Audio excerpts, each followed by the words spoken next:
This week's edition of the Hoots Podcast is in loving memory of Jay Briscoe, who unfortunately passed away this past Tuesday at the age of 38. Jay was a long-time stalwart of Ring of Honor Wrestling, one of the great tag team wrestlers of all time, and just one of the best overall performers in the history of professional wrestling. Taken from us way too soon in an unfortunate accident. Our thoughts go out to the entire Briscoe family, especially Mark and to his wife, Ashley. And we want to continue our thoughts and prayers for hopefully speedy recoveries for both of his daughters who were also involved in the unfortunate accident the other day. And I loved covering the Briscoes' work. I've always enjoyed listening to their promos that they would do for their home base in Sandy Fork, Delaware. I always enjoyed their work. A true act that did things on their own terms, in their own way, and that's what made them special. In a world, in an industry filled with phony people, the thing with the Briscoes is that they could talk, but they could walk the walk too. And it's a tragedy that is really eye-opening to a lot of things. You know, we have to remind ourselves every single day that tomorrow's not guaranteed. And we'll miss you, Jay. I wanted to share a couple of my favorite promos from the Briscoes before we started this week's podcast. But again, this week's podcast goes out in the memory of Jay Briscoe and to his entire family. Sit back, relax. I hope you guys enjoy the promos, and let's sit back, strap it on. It's time for episode 344 of the Hoots Podcast. So, I would like to thank God Almighty for giving everybody so much and me so little. I hate you, I don't even know you, and I hate your guts. I hope all the bad things in life happen to you and nobody else but you. I'm afraid I've got some bad news. I knew it. I love when he does that. Well, once you hit rock bottom, the only way to go is up. So good luck, okay? Good luck. You say rock bottom, but, like, it just seems like things keep getting worse. What is rock bottom? Who decides what's the bottom of all this? I mean, seriously, you go, okay, today is Friday, and I woke up in Cleveland, and I'm going, how much worse can it get? Don't tell me down, you piece of shit! Shut your mouth! Look at me, Toni! Look at me! I want you to fire me! You fucking Mark! Fire me! Fire me! How you think they gonna feel when they introduce your boys as the new WWE Undisputed Tag Team Champions? I don't know who's. They might be cheering. Yeah. They might be booing. Yeah. Little kids might be crying. Oh, yeah. We got grown men out there crying. Yeah. But they still might be hating on the Uso. Hating on us. Why? Because we went out there and did what we said we was going to do. Yeah. Buffalo, all your babbling is interfering with my machine. So for the next few minutes, please just do me a favor and kindly shoot.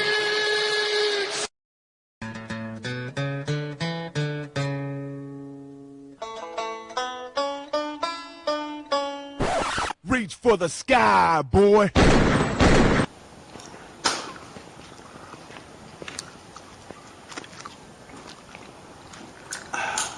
This Friday night in Cincinnati, Ohio, we got us one hell of a match.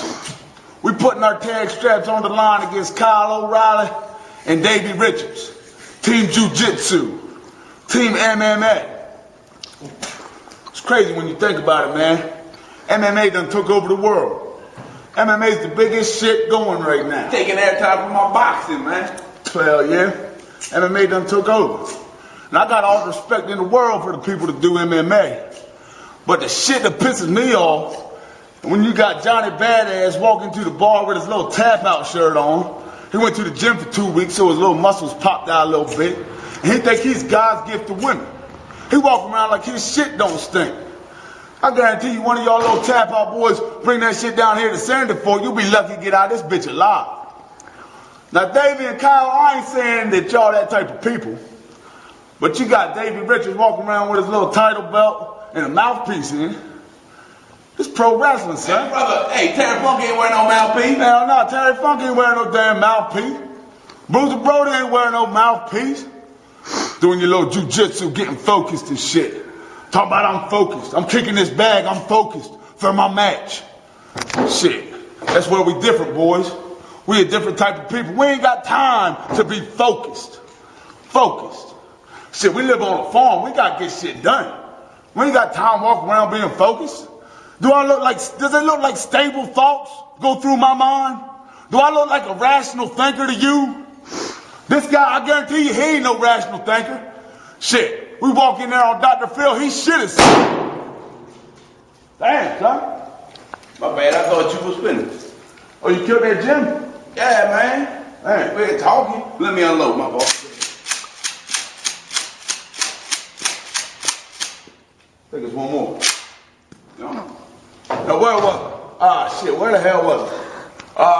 Last time we got in a fight at the bar with the Tap Out boys. Long story short, they try to put us in an arm bar and get this shit. They try to do a UFC move in the damn bar. Long story short, beer mug to the back of the head, and they girlfriends talk about we cheated.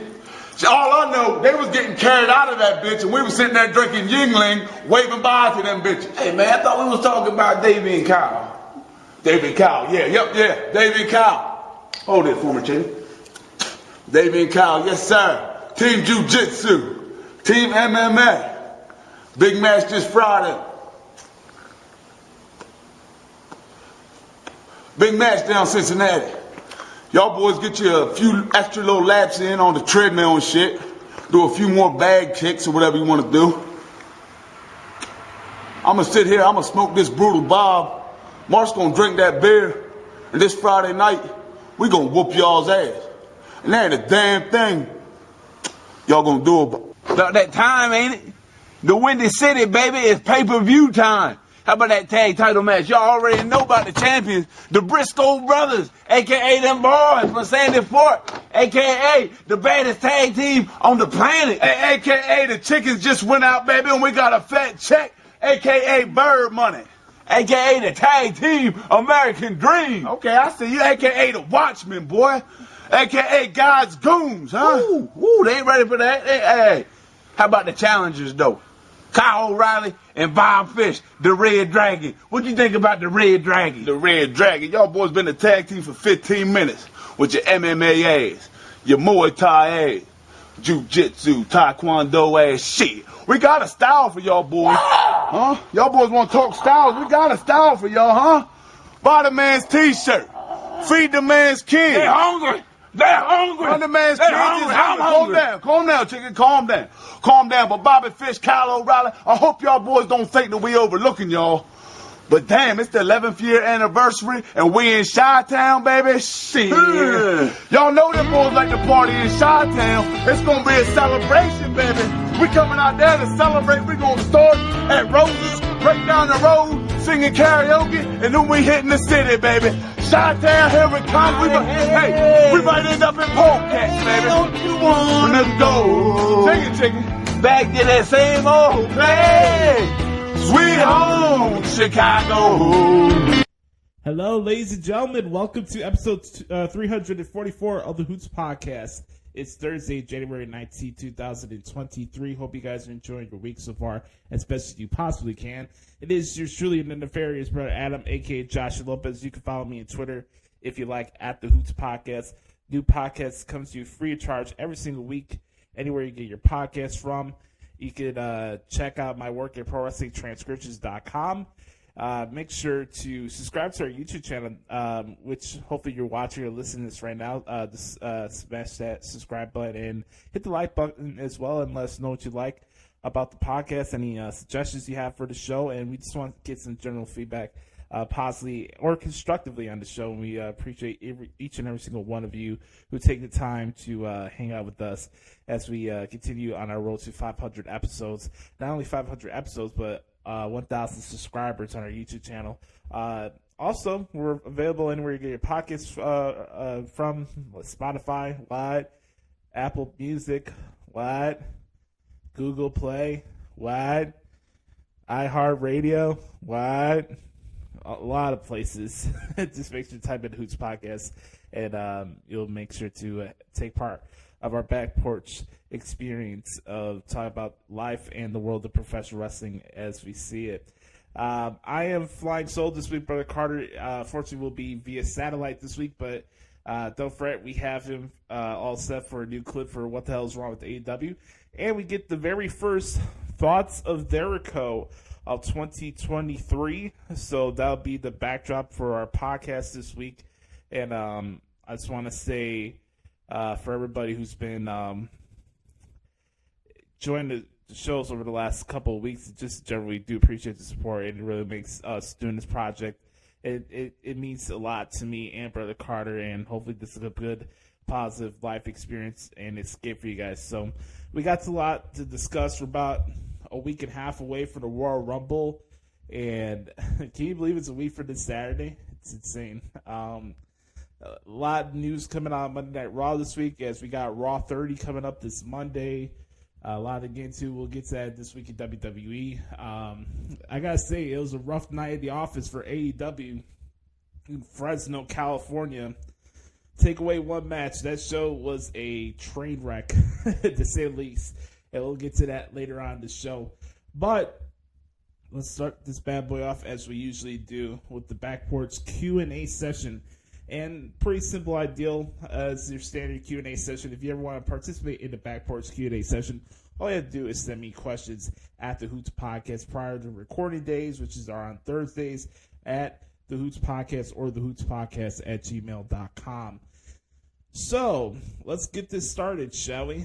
Start off we usually do with the good brother Chris Zaletta at XTeenZaletta24X on Twitter. Make sure to follow him there. He says, what up, Boost? Here's some questions for the Q&A this week. Favorite match from Impact's Hard to Kill? Yes, Impact's Hard to Kill, their first major pay-per-view of the year. I got to cover that on Friday night. Again, I am a fan of Impact Wrestling, and I do enjoy covering their work. I just wish they wouldn't do these pay-per-views on Friday nights. I wish I could get some sleep during the weekend, but hey, it is what it is.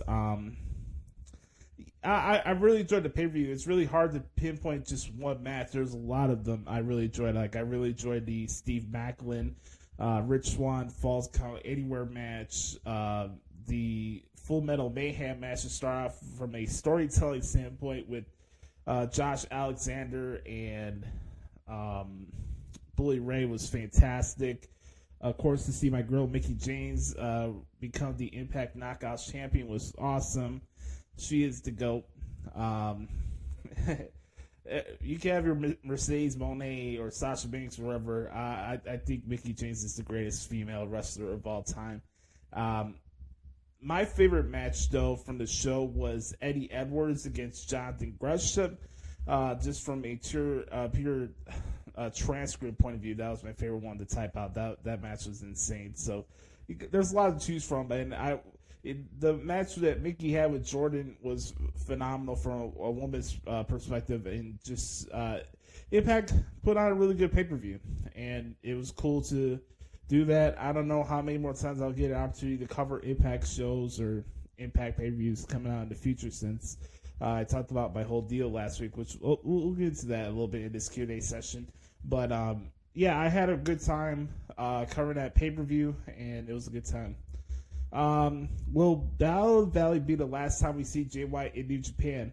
Well, coming off the heels of last week's New Japan Strong, it came out and announced that Jay White would be taking on Eddie Kingston. Now, it's important to say that that show that aired on last Saturday was taped before Wrestle Kingdom, and that match is still pending. We have to wait the result of what's going to happen with him and Hikuleo for their New Beginning show, the Loser Leaves Japan match. So I don't have a definitive answer for that, Chris. There's at least things a lot off the table. Could Jay White show up at the Royal Rumble? Is he going to be in the WWE? Is he going to go to AEW? I don't know what the situation is. I would say possibly it could be his last time I know that WWE let Carl Anderson, finish out his dates and stuff when he came back. So I don't see why it wouldn't happen there. Next question. Top 5 Briscoe matches. First off, like I said in the beginning of the podcast this week, this week's episode is dedicated in the memory of the great Jay Briscoe. Just a true tried professional wrestling legend all around, whether it's a singles or a tag team performer. I'm still trying to process that news. I'm not the greatest when it comes to processing loss, especially when it comes to death. It really caught me by surprise the other day. It was really sad, and our thoughts go out to him and his family during this time. I love covering the Briscoes. There's so many to choose from. That's the hard part about this. There was a lot of them recently on Impact that I enjoyed their run there when they were the Impact Tag Team Champions. They've had multiple appearances in New Japan over the years.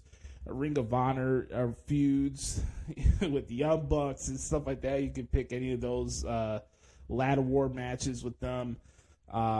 I always enjoyed. I even like the matches that the Briscoes had with the Good Brothers and Impact. I forgot which pay-per-view it was, but they had a couple of barn burners with them earlier last year. There's so many to choose from. It's hard, really, Chris, to pinpoint certain matches from them. I love Briscoe's feud with Adam Cole back in the day, and Jay Lethal for the Ring of Honor World Championship. Even the feud that Jay and Mark had with each other. It's funny. There's a video out there. I don't know when this was recorded, but there was like a video match, a film match, where him and Mark fought each other at their barn for like 20 minutes or so, and the dad was the referee. I thought that was pretty funny. So it's really hard to really pinpoint 5 particular matches, Chris, but those select feuds, of course, this feud we kind of seen really stands out to me. And, really, really sad news to hit the wrestling world like that. Passing away at the age of 38 is way, way too soon. And, again, life is not guaranteed, man. Tomorrow's not guaranteed. It's not owed to anybody either. Just remember to take every day you wake up and don't take it for granted. Next question. More likely to show up at Raw 30, Stone Cold Steve Austin or The Rock? I'm going to say The Rock. I don't know what's going to go on with Steve. Maybe he says something via satellite or something like that. I think it'd be cool. But I think it's probably time for The Rock to show up. He was not at Raw 25. I think it's probably time for him to show up. He likes making appearances in Philly.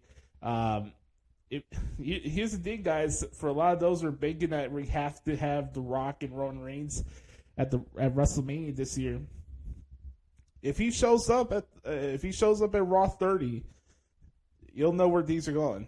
And I'm going to say The Rock. Any celebrity entry in the men's Rumble match? I'm not sure. I thought this idea, if you're in Hollywood, can you actually pull off the very first celebrity versus celebrity match? Can you actually do Logan Paul versus Bad Bunny and not have the fans shit all over it? I think you could. That's just my opinion. I would like to get your guys' thoughts on there. I'm not really sure about any other particular celebrities, Chris, but those would be the two off the top of my head. Let's say like Logan Paul eliminates Bad Bunny from the Rumble, something like that. Don't forget, there was something with Triple H and Bad Bunny at San Antonio last year, and they're having the Rumble at the Alamo Dome. Just throwing it out there. All right. Since 2000, which has been your favorite Rumble year? Great question. 2001 is my favorite Royal Rumble pay-per-view of all time. But I think for me personally, from a coverage standpoint, I thought the 2020 Royal Rumble in Houston is my favorite one that I've covered so far in my writing career. Next question. Any chance of outside talent entering the men's and women's Rumble matches? Again, that's up in the air. You can look into free agents, stuff like that. I don't have any off the top of my head, to be honest with you. I had hold out hope maybe that Nick Aldis would make an appearance. Who knows? Maybe Mickie James comes back again as a Knockouts champion like they did last year. That was cool. It's up in the air. You know, honestly, I would like to see Camille from NWA participate. I think that'd be really cool. What if Tessa Blanchard shows up in the Royal Rumble? That'd be interesting, right? All right. Think about that. Tessa comes in, makes her debut. She wins and fights Charlotte Flair at WrestleMania. Ooh, man, that would piss Twitter off.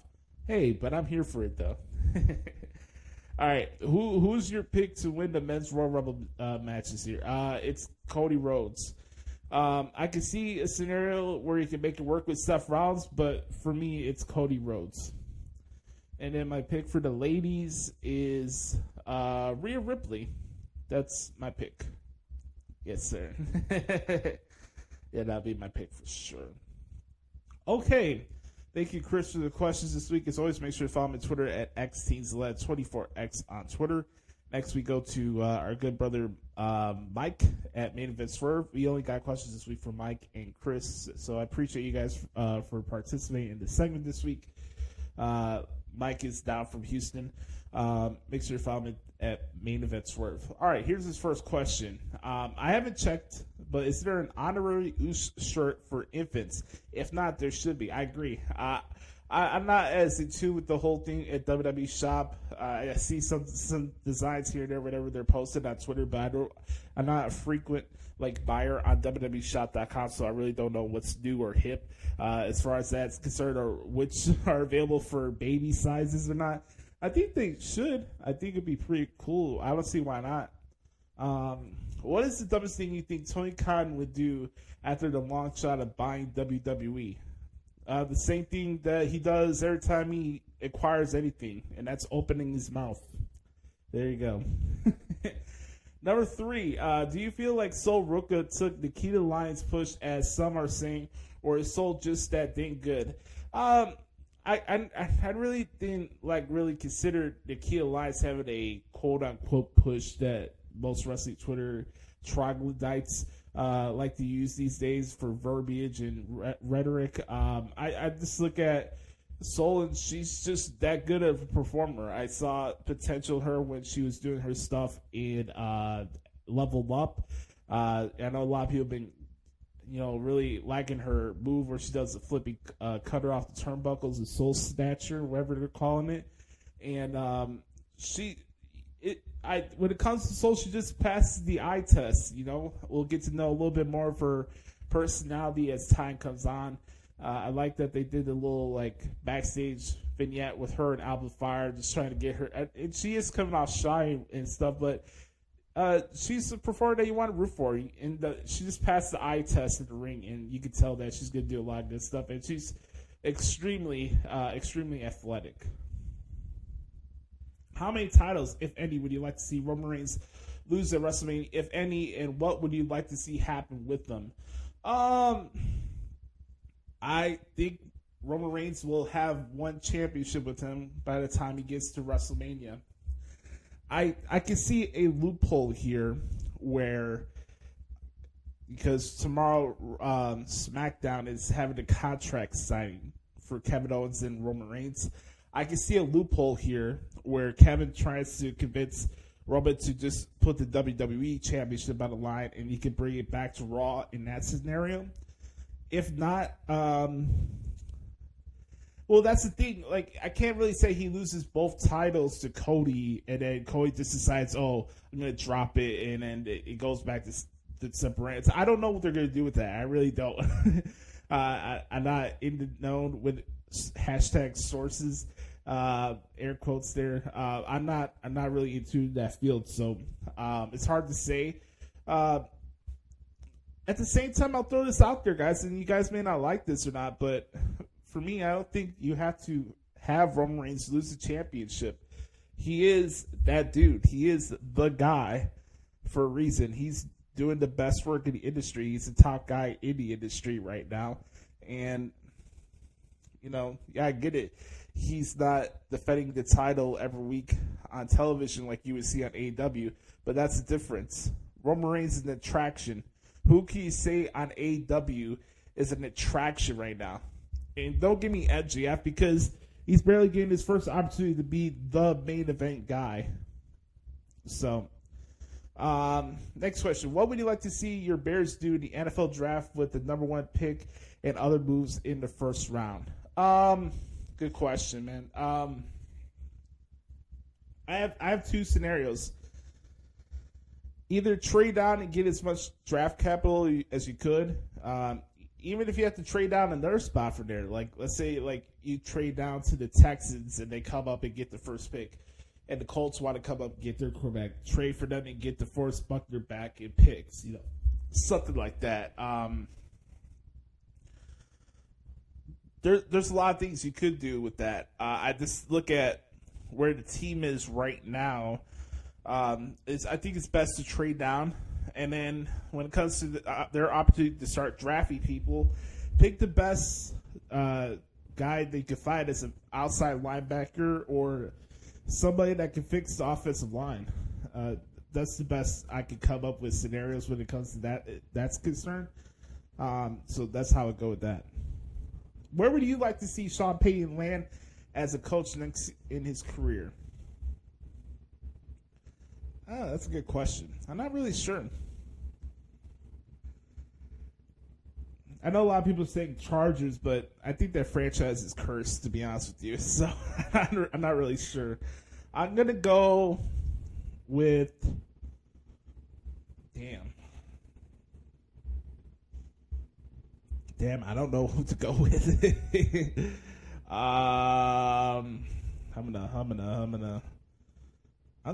Let's just go with the Panthers just for something different. Let's say Sean Payton goes back to the NFC South, but he's with the Panthers. Let's go with that. I really don't care if he goes to Denver or not, to be honest with you, or LA. Next question. Who you got, Dallas or San Francisco, and why? What players will highlight that game for both teams?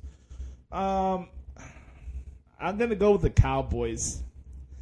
I think the D line of the Cowboys will finally start giving Brock Purdy fits, and I think you're really gonna see a big performance here for Dan Quinn. It's gonna be a tight game, but I just see Dallas getting another road victory here. Now, I'm not saying that they're going to the Super Bowl, but to Stephen A. and everybody that's waiting for their demise, I think they're going to have to wait next week. I actually think the Cowboys will beat the 49ers outright this weekend. Finally, what new game mode or returning game mode match type would you like to see return to WWE 2K23? Well, Mike, to answer that question, for me, I would love to see a buried alive match. I love to see that back. That'd be phenomenal or tremendous. What is that? A Matt Hardy broken Hardy line, right? Tremendous or wonderful, yes. Oh man, yes sir. Oh boy. So, with that being said, I want to thank you guys so much for participating and check out this week's Back Porch Q&A session. As always, if you want to participate, hit us up at the Hoots Podcast or the Hoots Podcast at gmail.com. Last thing I want to mention here, coming off the heels of what we talked about last week, I put on Twitter I wanted to share a funny story that recently happened. A little behind the scenes look at dirt sheets. So last week I talked about my situation. For those who don't know, I'm getting furloughed. I'm losing my job where I share transcripts in a partnership, a deal that I had with Wrestling Headlines, formerly known as Lords of Pain. I think a lot of you guys have been seeing my work recently when it comes to like transcript quotes from different podcasts and stuff. That's me.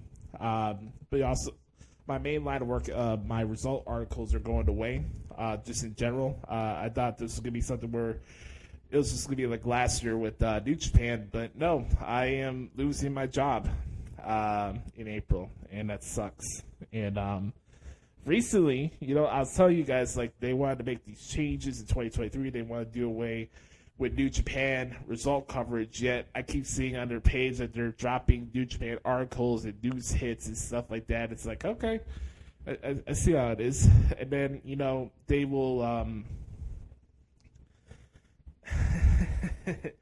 so the whole thing was like last year they wanted me to like scrap the result coverage in New Japan, right? Which was my main source of income from the promotions that I cover, right?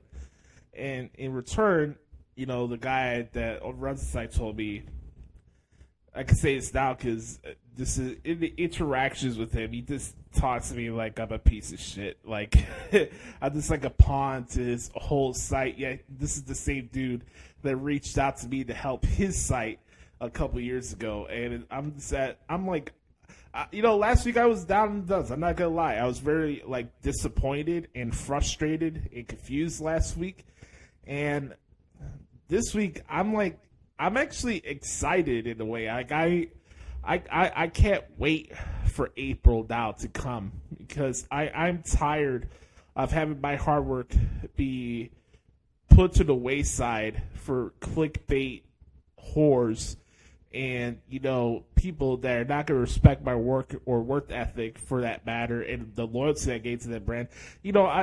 These people reached out to me 5 years ago to help share transcripts on their site when I left WrestleZone and I took a break from doing the transcripts, and to all that to, okay, we're going to fuck you over last year with the budget cuts, to now we're just going to outright fire you.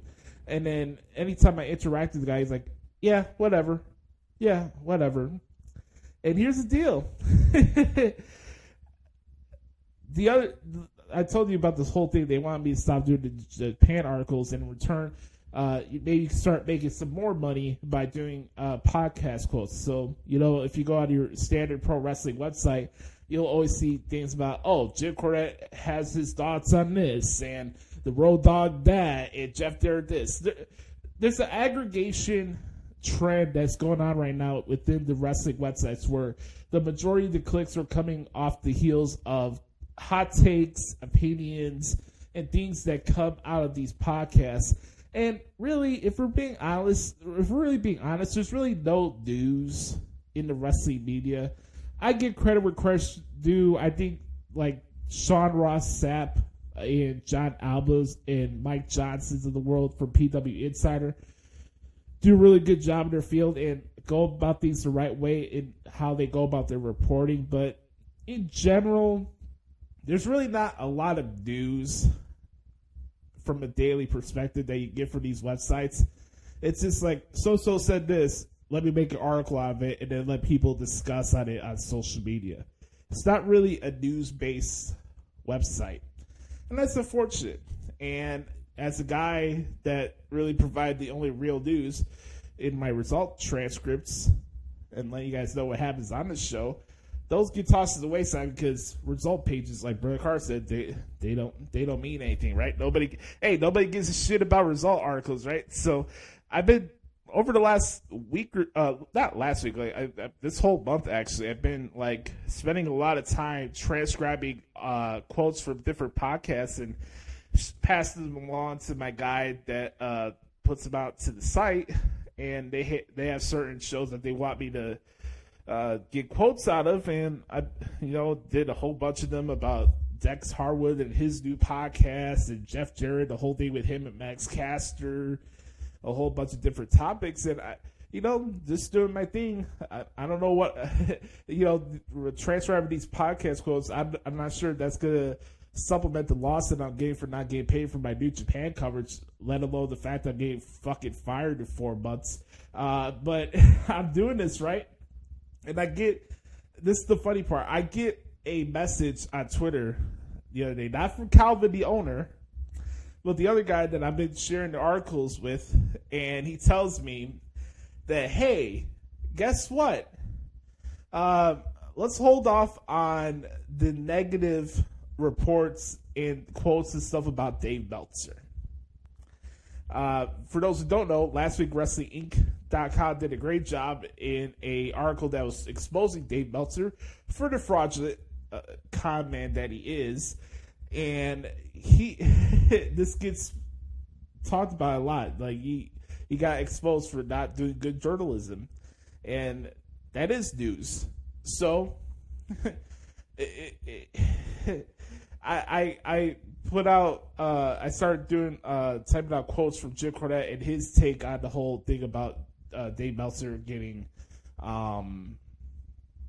exposed, and then that one from Eric Bischoff as well. Because the reason I was doing that because it was topical. It was something real, something worthwhile to talk about because they're screwing over Dragon Gate in Japan. And I was just doing my due diligence. I'm doing the job they want me to do, and I get a message on Twitter DM like, "Oh, we're gonna hold off about the negative stuff about Dave Meltzer." Oh golly, I wonder why.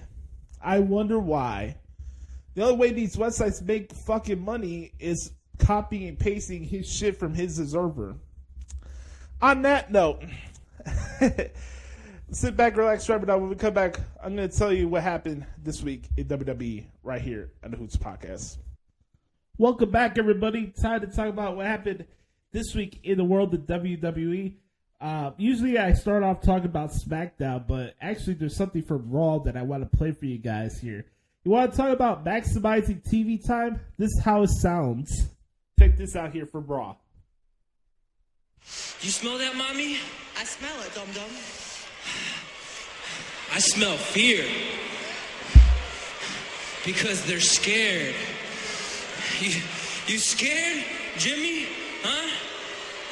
Jay, you scared? Scared? Scared of who? Scared of you, little machismo, little vato, orale gana, vatos locos forever, souls? Hey, who's? You better check the track record around here. Hey, this right here is 546 days. Every tag team that stepped up, we set them down. So did The New Day, locked down. RK Bro, locked down. Street Profits, locked down. OC, locked down. Brawler Brutes, locked down. Los Storios, locked down. Hey, we started this historic tag team run beating you and your daddy, Dom and Rey Mysterio. Locked down. And now Raw 30, the Judgment Day. Welcome to the Uso Penitentiary. It's funny, I hear you guys talking, but the reality is you wouldn't last a minute in the cell with the prisoners that I was in with. Hey, you want to know something? You want to know something else? In the pen, you know what we called an Uso? We called them a wannabe essay. And the biggest wannabe is that street champion back there, just standing around doing nothing.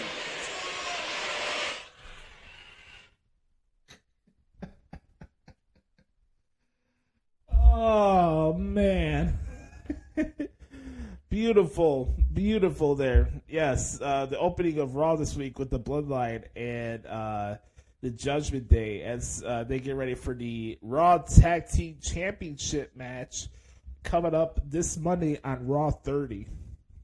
I gotta tell you, man, the lineup for Raw 30 is pretty stacked.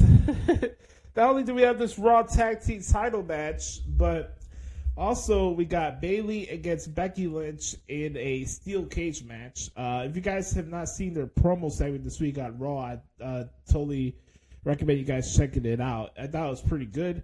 It touched on some serious talking points, and it wasn't really anything contrived.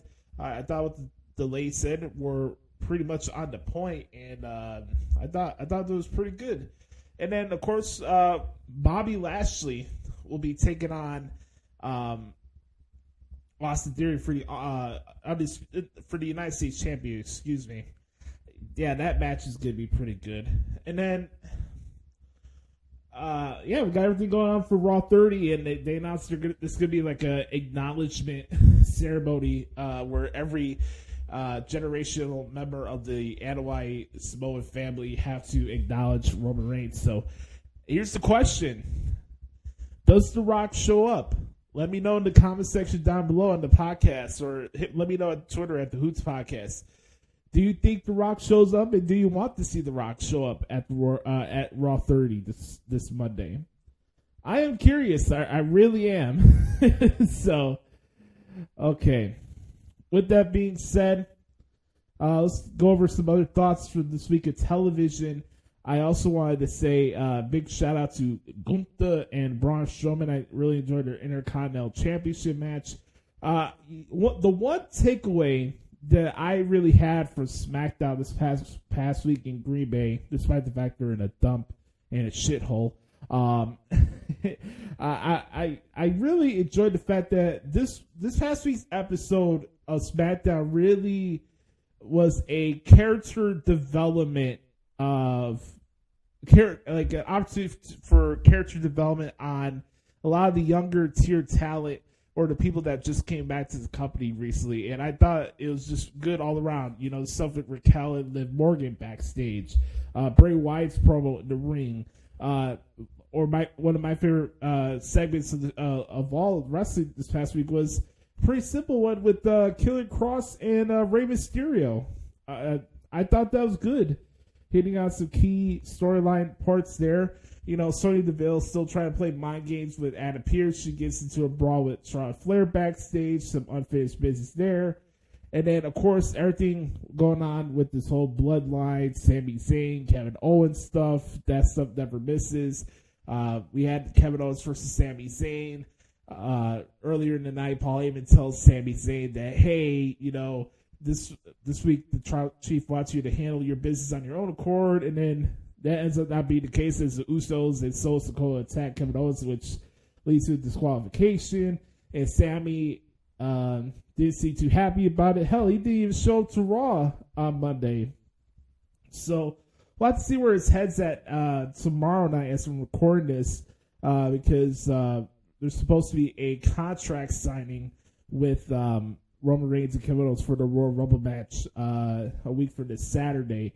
And then they're starting off a tournament on SmackDown to crown a number one contender for the SmackDown Tag Team title. So I really thought, especially SmackDown this week, was really good from a character development standpoint.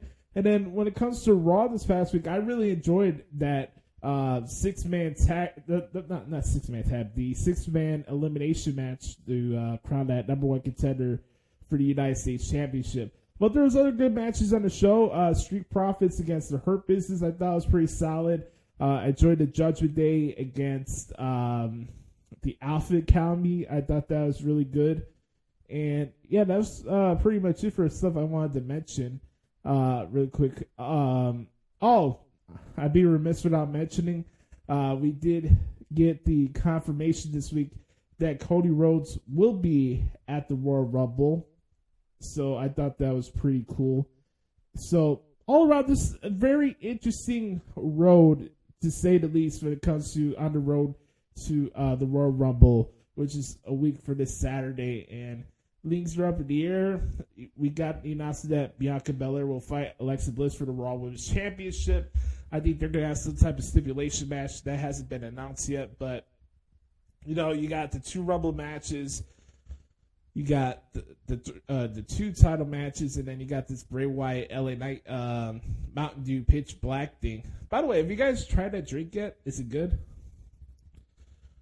I'm not skeptical of what this match is gonna be. I think it's gonna be interesting, and I think Bray Wyatt and LA Knight will make the best out of it. So I'm just intrigued. Does anybody know what the rules of this match is gonna be? That's the thing. I'm not really sure what this is going to look like coming up a week from Saturday.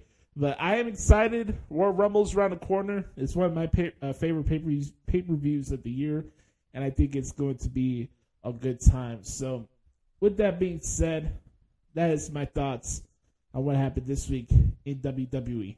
But don't fret, because guess what, ladies and gentlemen? It's time for the main event. It's scheduled for one fall with an unlimited time limit. It is time for everybody's favorite part of the podcast, otherwise known as What the Hell is Wrong with AEW. We're going to start this bad boy off with the director of all operations, Brother Carter, in a 3, a 2, a 1. Beat your meat. Beat your meat. beat your meat, beat your meat, beat your meat, beat your meat, beat your meat, beat your meat. I'm telling you, my time is right now. Right this minute, 2022. We're living it. My time is now. My time is right goddamn now. Man, what intensity. It's time for What the Hell is Wrong with AEW?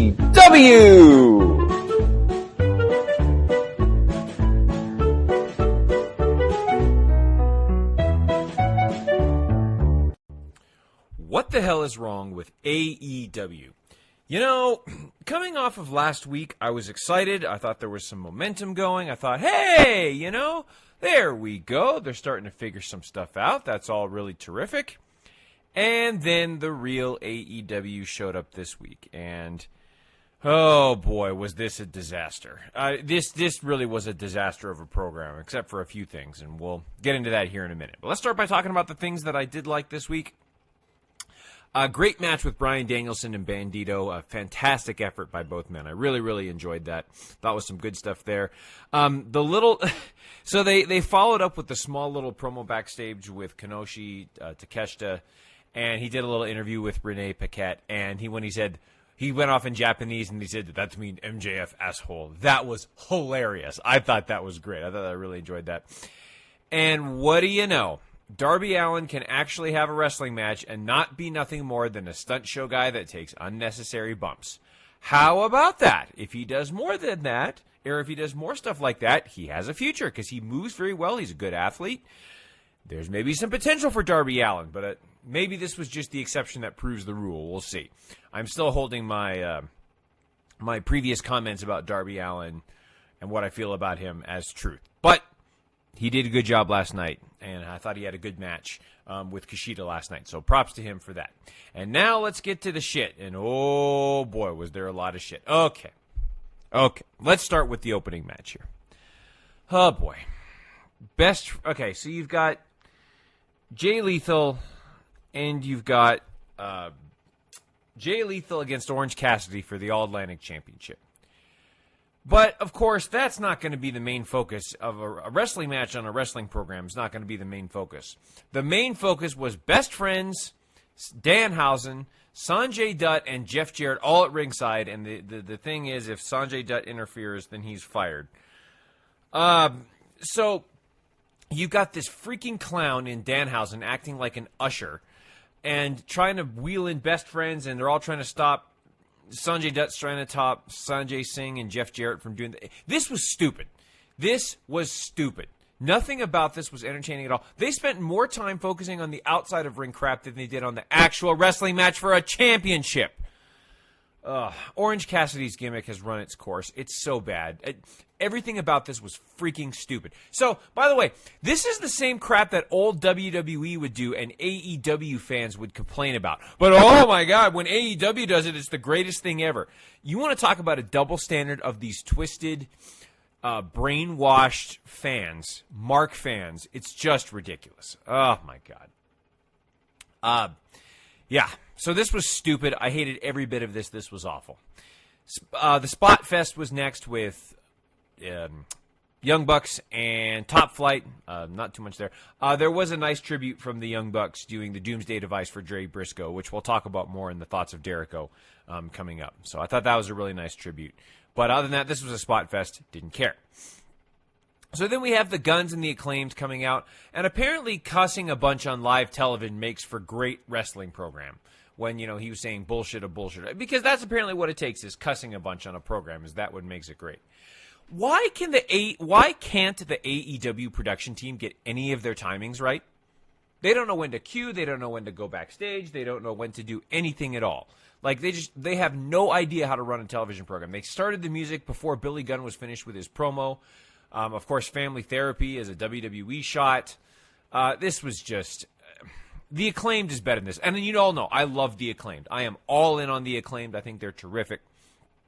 But this was not good. I didn't like this. Oh, boy. Okay.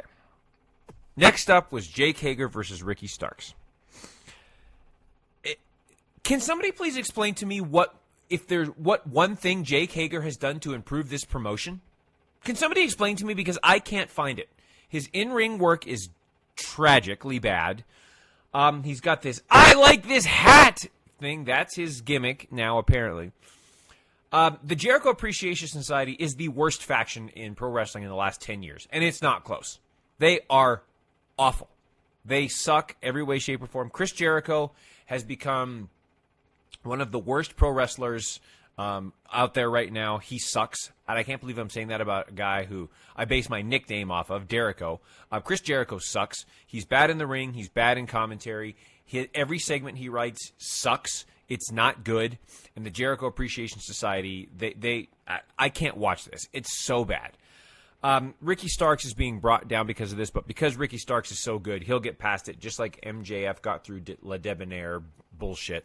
So don't worry about that. Ricky Starks will be fine. But yeah, everything Jericho Appreciation Society does is awful, and I can't stand them. Their backstage promo, Guevara and Daniel Garcia arguing about these new pants and who's going to fight with Chris Jericho. It's stupid. The Jericho Appreciation Society sucks. I hate them, and I wish they would go home and stay home. And then the last thing I'll say is, I guess we're getting a random heel turn with Saraya and Toni Storm. Fine. Is this going to end up being a Millionaires Club versus New Blood faction that they're running with the old guard, the ex-WWE guard, against the new talent? Is that the angle they're running now? So they're going to be the heels. Britt Baker's going to be the face. Sure. Why not? This was just an unexpected random heel turn out of nowhere that makes absolutely no sense. Just like this program, it makes absolutely no sense. It was terrible. I hated it. And the only reason I watch this promotion is so that I can give you the best wrestling podcast segment of all time. Seriously, what the hell is wrong with AEW?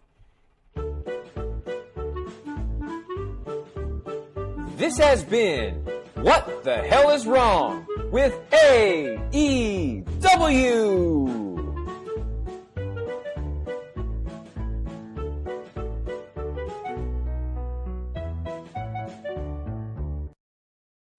Thank you, Sir Royalty, for the submission this week. As always, I appreciate you, Brother Kata. No! Really quick, before I get started on this, what the hell is wrong with AEW, aka what isn't wrong with AEW? I started watching that 90s show.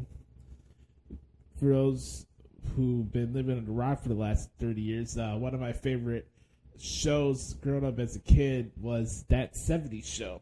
I am a kid of the I was born in 94, so I'm a kid of the mid-90s, early 2000s, and I loved that 70s show.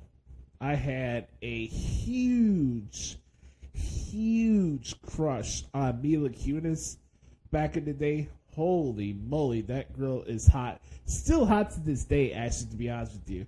But I started watching the show this morning because it dropped today as I'm recording this, and I'm 8 episodes in. Like, I spent my whole morning just watching that 90s show because I was really excited for it. Anyways, I always love that tagline at the end of the song. Hello, Wisconsin! All right, let's get back to the nonsense that is All Elite Wrestling. Brett Carter laid it out pretty much there. I mean, it's not much I can add on to it. This was just a bad night at the office, from commentary to match placement to execution to production, as Brett Carter mentioned, to just a whole bunch of other aspects of this show that was just the drizzling shits. Like, don't get me wrong, I thought Bryan Danielson and Bandido was a good match, but outside of that, what was there? Like, was Darby and Kushida main eventing the show really gonna spike people's interest into the next week's episode? Don't get me wrong, here's the issue. Their issue is not what's going on in the ring. Yeah, we can talk about the tag team matches not making sense and stuff like that, or any other inquisitive like tweaks or quirks that I have with the stuff of wrestling I like or don't like.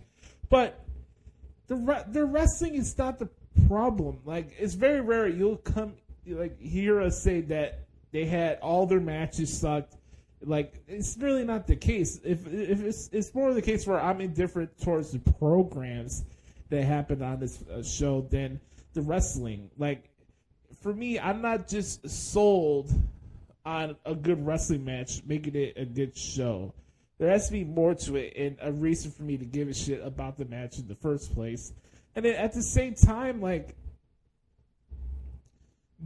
good, long, competitive wrestling matches just for the sake of having long matches on television, I just think it's a lazy way to format a show. There's too many times where you watch this program and just matches continue to overstay their fucking welcome. And, like, no offense, Toni Storm and Willow Nightingale, like the work they're doing, but, you know, put aside the Repug heel turn of Saraya and Toni Storm aside for a second, but that match went way too long. Same thing with Top Flight and the Young Bucks, going pay-per-view quality time, and then it's like they don't let anything on the show breathe. That's why I talk about, like, dropping their load all the time, right? Tony Khan's the master of dropping his load. I'm sure when he was, like, writing out cards as a kid in his notebook and stuff, he's like, oh, like, if he owned, let's say he owned WWF and he had to merge it with WCW and ECW, right? In the first hour of the show, he would have Stone Cold Steve Austin versus RVD. The second match be The Rock against Hulk Hogan. Match 3 to wrap up the first hour would be a tag team match with the Outsiders against the New Age Outlaws. Like, he wouldn't let anything breathe. And I get it, like, this is your flagship show, but holy moly, man, can we get some promos? Can we get something? Why is it that the Jericho Appreciation Society is the only, like, group or entity that gets worthwhile promos? Yeah, you get your MGF promos here and there and Jon Moxley and stuff like that, but, like, can we get some promos from some of the big card guys or ladies? Can we?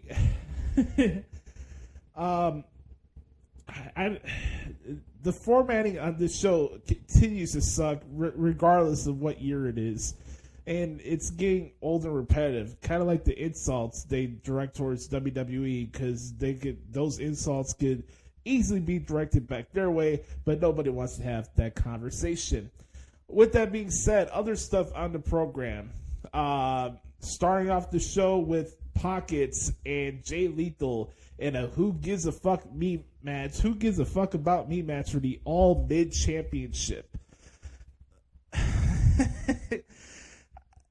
I don't have the energy or the time to really, like, lash out and just lose my mind over the fact that 80% of this match had to do with outside interference. Fucking Bryce Remsburg is just as clueless as Aubrey Edwards.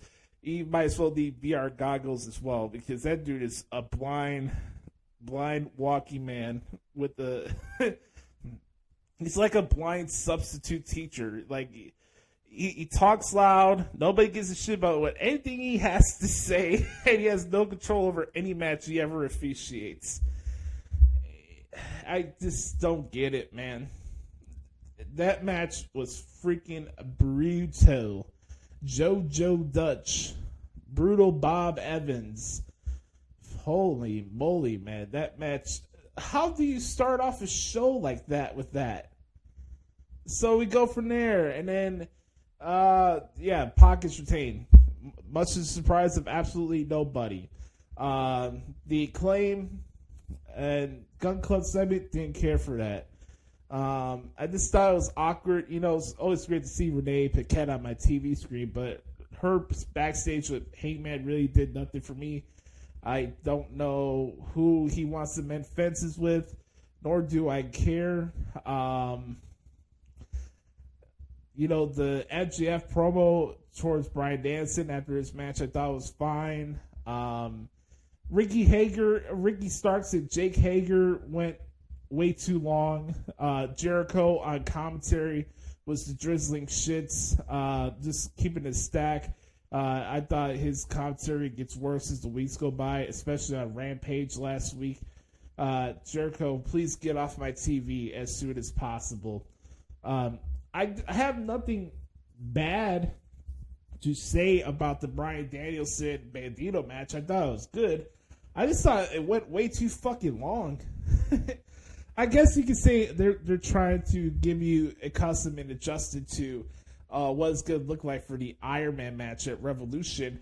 But with that being said, this is a TV show. I don't care for long matches on television shows. I just don't. No match on a television show should be taking 25 minutes to do. I'm just being honest. I just thought for a match that was cold with no reason to cheer for outside the moves they were doing in the match, I just thought it went way too long. Bryan Danielson will be taking on Brian Cage on Dynamite next week. Really quick, let me address this. Saraya and Toni Storm turning heel.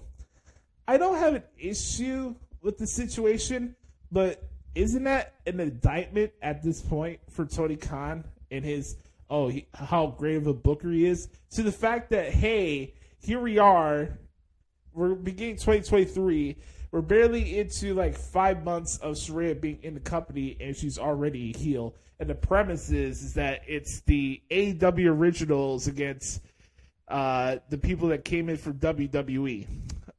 Tony Khan, I got a question for you. At what point do you stop making WWE the number one heel in your promotion? Because what really elicits heat in AEW? MJF's pot shots and cheap shots towards the cities he visits. I love MJF. This is not a knock on MJF. MJF is the only reason I genuinely get excited to cover this fucking promotion every single week. But is he really generating the most heat out of everybody on the show? Is the biggest, I can't believe they said that, the biggest heel is the fact that you have to use WWE as your only device for dialogue or angles and etc. in the way you hope you base your booking around on WWE. It's a bad look on you, my man. This is 4 years in. What is the identity of your promotion? Why should anybody care about what you're doing when everything ties back into what WWE does? What's AEW? You got Taz doing a snarky laugh, fake pretentious laugh after the whole family therapy line in the Acclaimed segment. You think that was going to go over my head? As if I was not supposed to know that was supposed to be a shot directed towards the McMahon family? Oh, what? You got your fucking feelings hurt because Nick Khan basically exposed you on the Bill Simmons podcast this week? Are you butthurt over that? I mean, come on, man. That's an indictment. Again, this is another knock about him being quote-unquote Booker of the Year. You got Toni Storm, and everybody's like, oh, she goes and gets creative freedom from WWE. All her issues will be gone away. But guess what? She goes to AEW. She gets booked like shit. And then to get away from people really turn on her and booing her out of the building every week like they were doing at the Forum last week. Oh, we're just going to turn her heel. That right there last night was an admission of failure. Not only for Tony, but Saraya too. And also for Tony Khan too. Because it's the only premise and reference points to the angles that go on your program that has to do with something that happens in another promotion really tells you about the lack of actual storytelling that actually happens in AEW that has stuff to do with AEW reasoning. if you look at the greatest feuds that's ever happened in AEW, it's always had some tie-in that has to do with the WWE. What's the one quintessential feud that has to do with AEW performers on an AEW platform in AEW circumstances? Don't tell me the Acclaim and Keith Lee is for Strickland. You know why that was a feud? Because the Acclaim were getting upset over the fact that Keith Lee and Strickland were getting title shots ahead of them because of the fact they were from WWE. There's a real issue with storytelling in this promotion. It's not just WWE, but you won't hear this on the dirt sheet shows. I just call a spade a spade. I observe wrestling. I cover this brand of wrestling 70 hours out of the week. And this is what I see. I see a dirt sheet vanity project that just doesn't know how to get out of its own way. And that's unfortunate, because I think a lot of us deserve better than what we're getting on a week-to-week basis from All Elite Wrestling. And on that note, that is what the hell is wrong with AEW this week. Well, I thank you guys so much for hanging out with us for this special episode of the Hoots Podcast. Don't forget, next week will be our Royal Rumble preview show, which will be making predictions for the Royal Rumble at the Alamo Dome in San Antonio, Texas. No! And then we'll recap, of course, Raw 30. Make sure to follow me on Twitter if you like, at the Hoots Podcast. Make sure you subscribe to our YouTube channel right now. Like this video.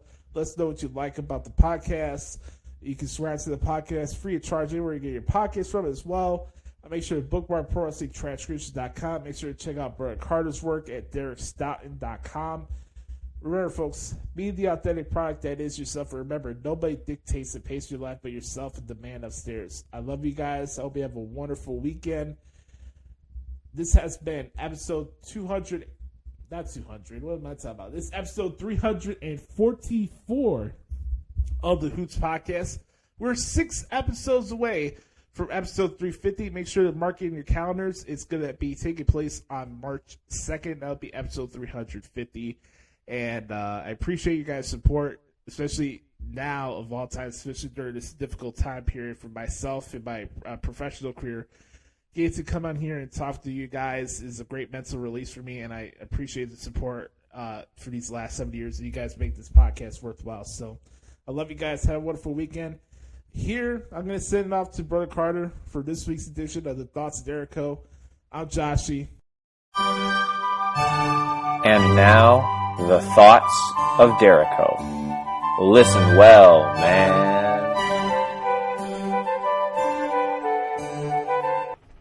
Welcome, welcome, one and all, to the segment that gives you everything that you need. It is the Thoughts of Dericho, featuring the one, the only, Brother Carter. Sorry I had to be via satellite this week, but again, when you're the director of operations, big things popping, little things stopping. You know what I'm saying? Out doing the thing, getting the business, rocking and rolling, all those good things. But I was going to make sure that I took some time to give you, the listeners, what you wanted. Just going to give a few thoughts on WWE programming this week, and then we'll get into the major story of the week just a little bit. But starting with SmackDown this week, I enjoyed SmackDown this week. Good show. Great match with Gunther and Braun Strowman. Gunther is just fantastic. I think he's absolutely wonderful. I mean, he's making a case for best champion in the company right now, besides Roman Reigns, of course. But so really good stuff there. Let's see. Going forward, I'm getting the sense that Xia Li needs a bit of a reboot, or maybe to go to NXT or something like that. She's talented, don't get me wrong, and I like Xia Li, but something on the main roster for her just hasn't been working. And I don't know if they just haven't given her the opportunity to do something in a storyline or what, but she just isn't going right with her. So maybe she should head back to NXT for a little while, reinvent herself, then come on back up to the main roster. We'll see. But yeah, I think Xia Li, something's just not working with her, I think. Okay, promo from Karrion Kross.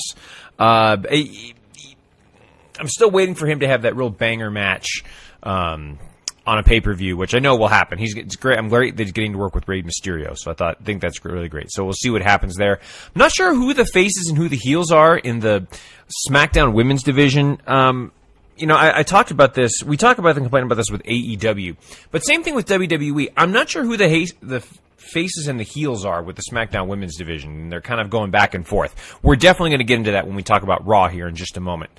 But, so I wasn't sure what's going on here with Liv Morgan. I love Liv Morgan, by the way. I love this character she's taken, and she's starting to get a little darker.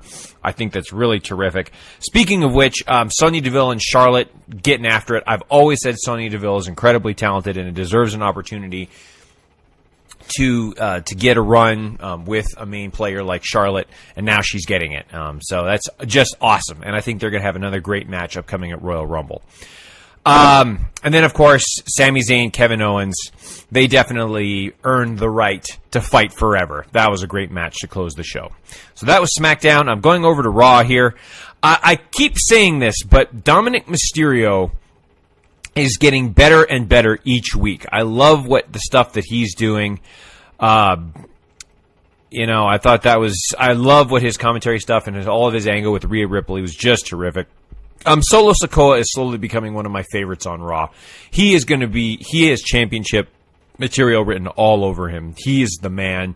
Great look, great ring presence, the Samoan spike. I love it. All that good stuff.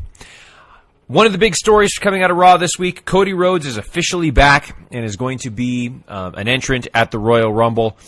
I wish that they would have made him a surprise entry, but I understand why, because they've been doing these vignettes to hype his return. So I get why they did it that way and why they had to announce him as returning to the Royal Rumble, because if you just can't keep saying coming soon, coming soon, coming soon, then everyone's going to have a buzz about the Royal Rumble, about him being there. But now you get it out of the way. Cody Rhodes is coming to the Royal Rumble. He is my pick to win the Royal Rumble. So there you go. But yeah, Cody Rhodes is going to be back. Can't wait to see what's happening with him. I think he's going to, and I said this last year too, he needs to be the one that takes the title off Roman Reigns, and I still think that that's going to happen. So, Angelo Doc, another great tag match with Street Profits versus Shelton Benjamin and Cedric Alexander. We're starting to get teasing of the return of the Hurt Business. I hope that ends up happening. I think it was a shame that they got broken up. That was one of the best stables in the company during COVID. So hopefully we get that back. Great match there. Let's see. Looking through here. Nothing really else is kind of sticking out so far. Let's see. Going through here. I remember what I was going to talk about. The Judgment Day versus Alpha Academy. So this is where you're talking about I'm not sure who to cheer for here. So because they're both acting like heel teams, but Otis is getting cheered because of the Caterpillar, and so each of them are doing heel things. So I'm not really sure who to cheer for here. Same thing when the Judgment Day goes against the Usos. We complain about this with AEW. We don't know who to cheer for. You don't know who the heels and the faces are. Now, same thing here. I don't know who I'm supposed to cheer for, and all of these heels going against each other. So hopefully they'll have to get that figured out, or establish who's going to be face and who's going to be heel when they go forward. So they just need to think about that and make sure they get that taken care of going forward. But next week's Raw 30 is going to be fun. Looking forward to reviewing that next week. Bronson Reed's splash. Oh, my God. When he splashed Tozawa, I was like, oh, Tozawa, you poor bastard. That looks just, dangerous. So yikes for Bronson Reed. So looking forward, next week's Raw 30 is going to be a lot of fun. A lot of legends coming back. That's going to be great. And then, of course, Bobby Lashley against Austin Theory for the U.S. title in a great six-match challenge to close the show. So really looking forward to Raw 30 this coming Monday. That's going to be terrific. And, so some good stuff from both Raw and SmackDown this week. And then finally, so before we close this off, I'd just like to say a few words about the tragic news story that came out of this week, which was, of course, the just shocking and untimely passing of Jay Briscoe from Ring of Honor, one half of the current Ring of Honor Tag Team Champions. And obviously that's secondary and tertiary to everything. 38 years old and just passes away at a car accident. He was younger than me. Like, I just turned 40 years old this year. And so to think a guy who's younger than me just really, has been one of the great wrestling stars in the world, and has been for a long time. Him along with Jay Briscoe, or with his brother, with the Briscoes, with Mark Briscoe. It's just so sad, man. And it's just a reminder that we need to appreciate and be thankful for every day that we are given on this earth, because you just never know when it can be taken away. It's just so sad. And our hearts go out to the Pugh family, everyone involved with Ring of Honor, anyone that had the opportunity to work with him. I mean, this is just a guy who was literally in the prime of his career. And his career was definitely, on the downside, and he was going to transition into bigger and better things. And his life just got tragically taken away. So just a reminder, folks, we can't take anything that we have for granted. And we just have to appreciate every day that God gives us. Everything that we do. So our hearts go out to the Pugh family, to everyone associated with Ring of Honor. Just know that we're all thinking about you. We're all praying about you. And you're going to get through this. But, God, this is just so sad. So rest in peace, Jay Briscoe. Hashtag thank you, Jay. This has been the Thoughts of Dericho. You're smarter now, man.